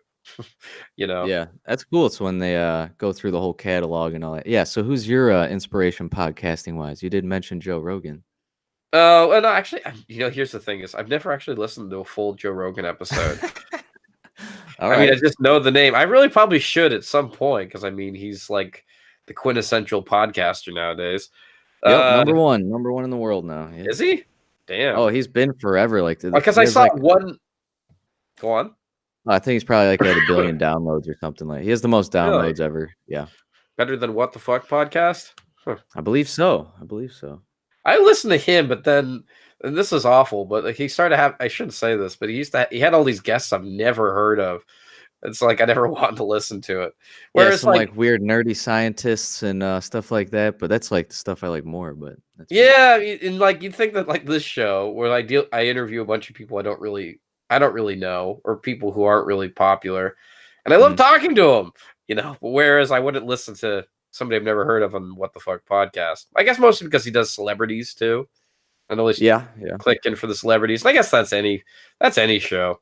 I mean, like the ones with bigger names are going to get better numbers. But anyway, what was I going on about? Podcasts that I like. I love the H3 podcast. I'm just starting to get into there. I like it. I dig it. I think Ethan's hilarious. Very laid back, more than I thought he'd be, but it's enjoyable. Yeah. Little controversial. Well, yeah, that's just him. Yeah. I mean, the thing what everybody loves about Ethan is that he stands up to internet bullies. So very few people actually do that because they got a reputation here. Yeah, he doesn't care at all. There was a favorite podcast that I really loved that just ended because the guests and the host got uncomfortable with how much they knew about them on the internet. There's a show called Word Funk. Oh, it's great. I know that one. Loved every minute of it, but now it's gone. But oh well. That was partially what got me started into the podcasting and video essay stuff. Are you like just into like study of people? Interested in kind of like origin stories of people? Yeah, origin stories. Origin stories are always good because I used to do this. I can't really anymore due to my work schedule, but I used to what is it? I used to do commercials, and I'd do like modeling gigs and whatever. And sometimes you meet these interesting people just on the set. not just foreigners, sometimes Japanese people, and you just like have like a random conversation with them. And you learn all these interesting things about them, and it's just like it'd be like a conversation like what we're having right now.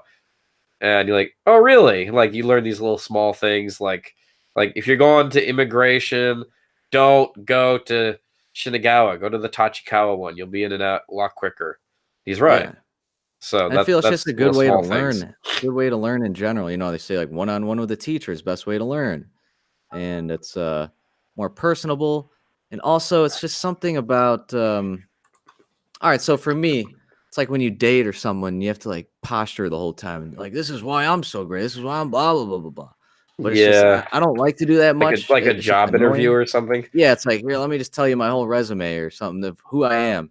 But I love hearing it from them and trying to extract something very interesting of some sort. Or you always will, it's really enjoyable for me. Interviewer to interviewer. And I had a bunch of those with some Japanese people. I still haven't put those out yet, but it's almost like an art form. Have you thought of it that way at all? What, interviewing people? Yeah, it's almost like you're creating a map, like where to go next, where we go best, a little bit this way, a little bit that way. And I went on this tangent in the middle of an interview at the airport. They interview the gaijin at the airport. Oh yeah, the actual why did you come to Japan? Instead of why come to Japan, much better title. Yeah. So I had that, but they want to talk to me, but then I switched it on them. I said, "Can I interview you guys?" And Mm-hmm. they're like, "What?" And then, you just start asking about how did you get into interviewing? When did it start? What are some wild stories? And like I said, I kind of pushed it off a little with myself. And then it's like a map you're creating. And I realized that in the middle of that interview, and I said that in the interview, that's like some weird form of art, but I don't know if anyone thinks of it that way. Huh. Yeah, I guess there is a book about. I guess there is an art to interviews. It was by Donald Trump. It's called Art of the Deal. Yeah, there you go. And our first collaboration, you were in a Donald Trump outfit costume. Oh, Did you know mean that? Shivers' Yep. video? There you I go. really should watch that video. It's like I can't watch because I cringe every time I watch. I'm like, Really? what was I thinking? This isn't funny. Yeah, but I mean, it's pretty lo-fi. Everyone kind of threw in a lo-fi. Yeah, thing. no, it is a lo-fi. It's one of these things where it's like, I don't know if you probably can relate. Like once you create something like, oh, this is just awful, All the time. awful. And then technology improves, and you're like, oh, I wish I would have blah, blah, blah. Oh, my sound sucked then. Blah, blah, blah, blah, blah. Oh, I wish I'd have done that edit. And then I get nothing done. Yeah, exactly. I wish I shoulda, coulda, woulda, he done. Anyway. But I mean, it's like with YouTube. You can't just like edit it later. Any of this, right? Yeah, so that's why you do it live off the cuff, raw.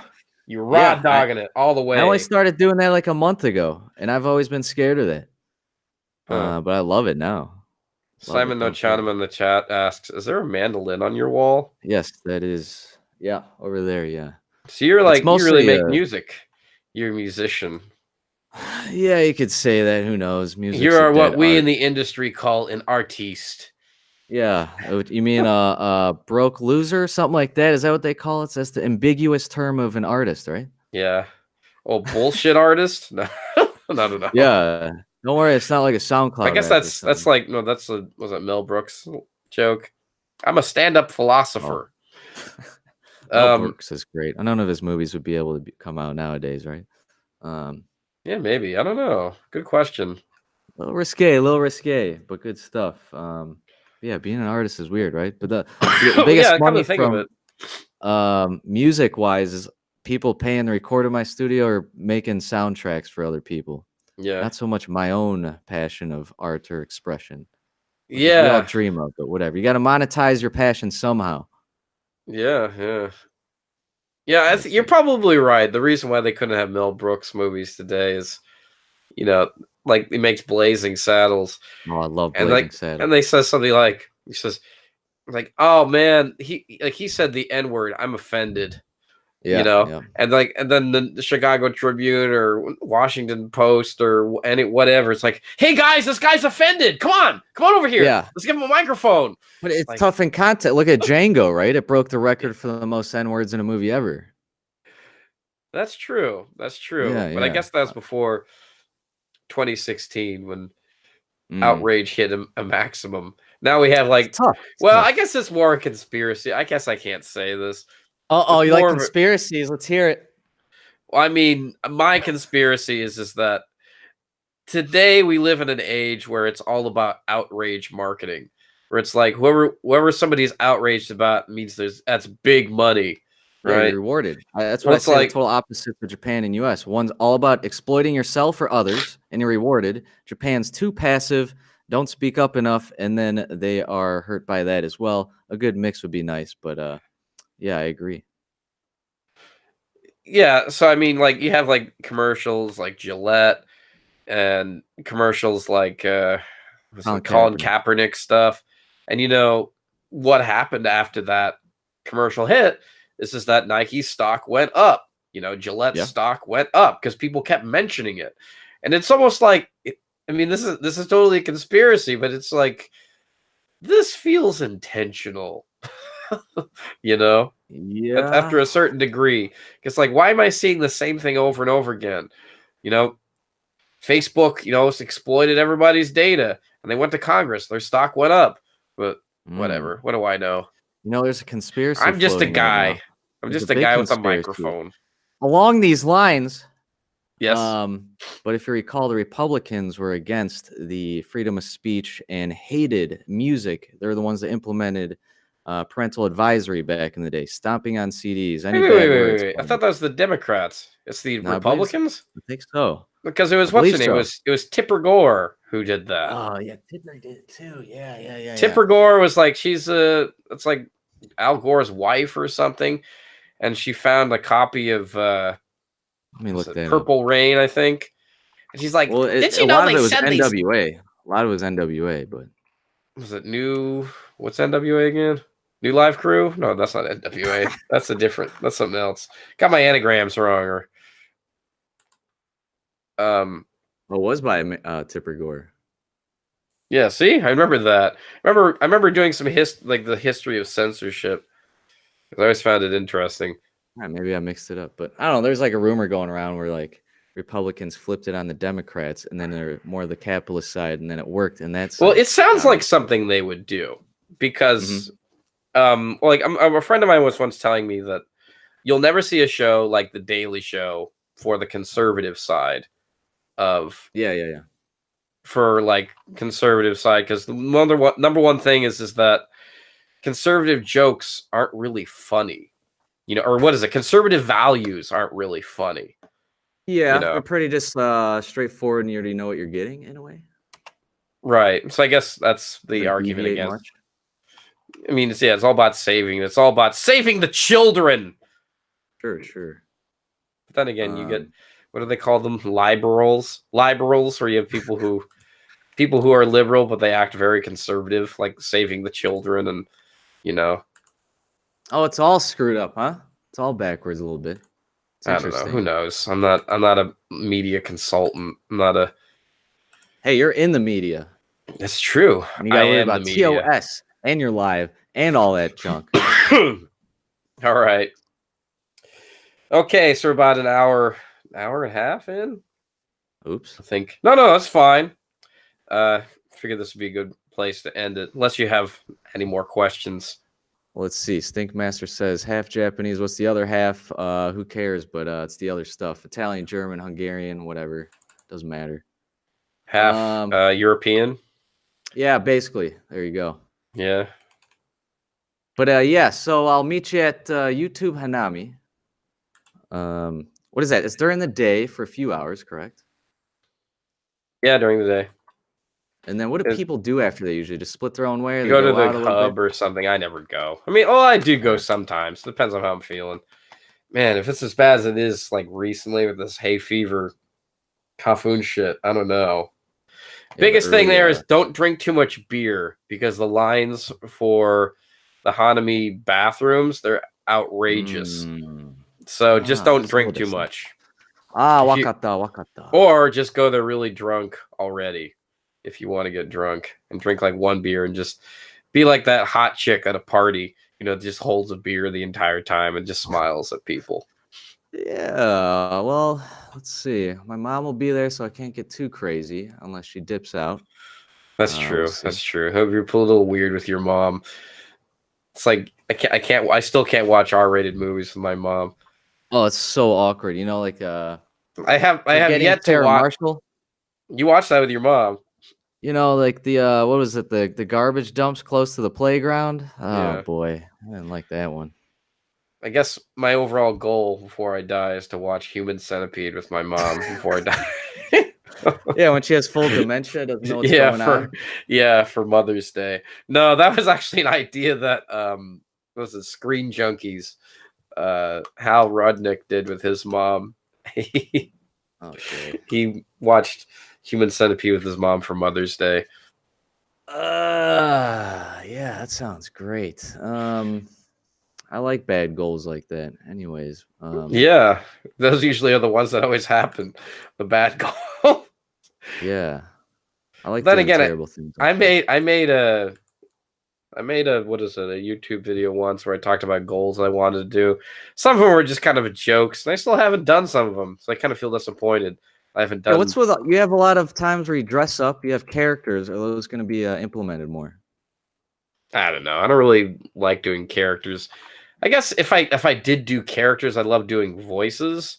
Like I probably should go more into voice acting because I am very interested in it. Yeah, and Ozzy does a few of those. Does he? Yeah. Yeah, so it's kind of the thing where it's like I kind of want to do that, but I don't want to like be forcing it too much. Because like say I'm playing a character, this is me. I'm Radrey playing a character. So your like, name's actually Bradley? No, my real name is Radley. That's the truth. Oh, okay, cool. No, I'm just saying that I don't want to force it too much because like I've read a bunch of books on acting, and they say like actors prepare and stuff like that. And I mean, I could probably work on it if I wanted to create a character like a Sacha Baron Cohen-esque character or something, but So good. I don't really have anybody in mind. Most of the time, it's like I listen to a bunch of voice actors, like interviews with them, like on YouTube every now and then, about what's like the voice act. And it sounds like every voice actor, what they do is they just imitate famous people at first, and then they Sure. just change that famous voice. Like, for example, Mo, the bartender on The Simpsons, he originally did. He was doing an Al Pacino voice. It's like, Marty, I'm going to tell you about. It's like I got the hoo-ha, and he'd say that voice, and then they was it Matt Groening at the time? He says, no, use that voice, but like put it down a little bit, like, hello, this is Mo, and does that, like, yes, that's perfect. That's how they got Mo, the bartender, because it's just like it's a bad impression of another actor.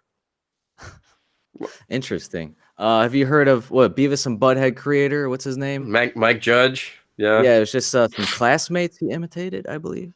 Yeah, because they said that I remember that interview where he got the idea for Beavis because this one kid used to always laugh all the time, like like whenever he found something funny or something. I can't remember the exact story, but yeah, that show would be censored now. I don't know. Well, I don't know. That's the weird thing. It's just that Beavis and Butthead, it was great for the time, but then they rebooted it, and then nobody watched it.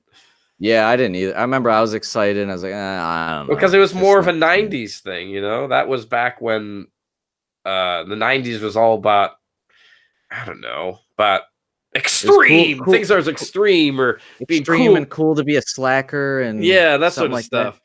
Bart Simpson, what was that? He used to say, like, underachiever and proud of it. Things like that. And so nowadays, it's probably not so cool anymore. Like, even pop music today sounds really different than it did in the 90s. Yeah. Snake Mice just says back when The Simpsons was actually good. No kidding. Yeah, there's that. Yeah, I mean, I will say this about The Simpsons nowadays. It does look very crisp and clean. It's like when I go to watch like the older episode of The Simpsons, like, ugh. Yeah, like, why does this look so ugly? Like, or I mean, just the quality of it. Yeah. Yeah, I don't know what's the old stuff risque too. See, I'd love to talk to you about censorship now that you studied it. There's some rumors about a big platform that's going to be formed, maybe in a torrent form, where it's everything goes. Okay. But But yeah, maybe Kind you of could like do that on my Pirate Bay or podcast. something? Some controversial figures are investing in it right now. Jordan Controversial, like Peterson. Elon Musk or something? No, Jordan Peterson and Okay. what's his face? David Rubin. Okay. Do you create the So, Reuben sandwich? Who is this guy? David Rubin? I feel like I should know who that yeah. is. David Big on YouTube. Interviews controversial Rubin. people. Oh, I know him. What's his name likes him? A former guest on the show. I'm tired and determined. Also known as Tokyo Dro Vlogs. Yeah, he likes him. He always makes fun of CNN, that sort of thing. Okay, so it's very kind of have like a right wing edge to it. Okay, so what is he creating? They're more like libertarian. Okay. But they're working on a whole new platform. I don't know how they get enough funds for it, but I guess they're getting investors. And where it'll be full free speech, no censorship of any sort, no banning. There's rumors of it. I don't know when it's launching, but I guess we should keep our eyes peeled on that. Yeah. It's scary to go live. You never know. Yeah, whatever. Well, no, I mean, well, I guess I should be scared about some things. Who knows? For whatever about anything today. It's just sort of like, I think, what is it? Trump kind of did that for all of us. Where it's like, we're just sort of like, the end of the world is coming. Like, whatever. He keeps saying that. Then probably then it is the end of the world. Like, oh shit, I wasn't paying attention.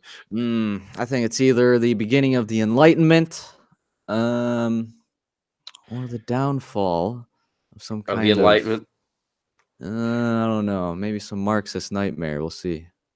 Well, yeah, because it's sort of like it's hard for me to take anything seriously nowadays. Like that whole that North Korea stuff. It's just sort of like, should I be freaking out or not? And everybody's just like, it's fine. It's just dicking around on Twitter. I'm like, what? This dude has nuclear weapons, man. And it's just like, nope, nothing's gonna happen. Whatever. Like, okay. I'm kind of there too. I just can't see another huge war like that now. I just can't see it. But then it's strange too, right? So everyone's like, U.S. is number one. Blah blah blah blah blah. Russia has more nukes than the U.S. No one realizes that. Yeah, it's little. You're like, what? But anyway. What are we talking about? Interesting, huh? All right. So wait a minute. I don't need actually. Wait. Your name is Jones? Jones. Everyone calls me Jones. There you go. Okay. Jonestown. No. Jones. I like Japan or something. I want to move there. Okay, I'm another otaku. Oh yeah. Okay, something like that. Jonestown, drinking the Kool-Aid. No. Yeah. I'm sorry.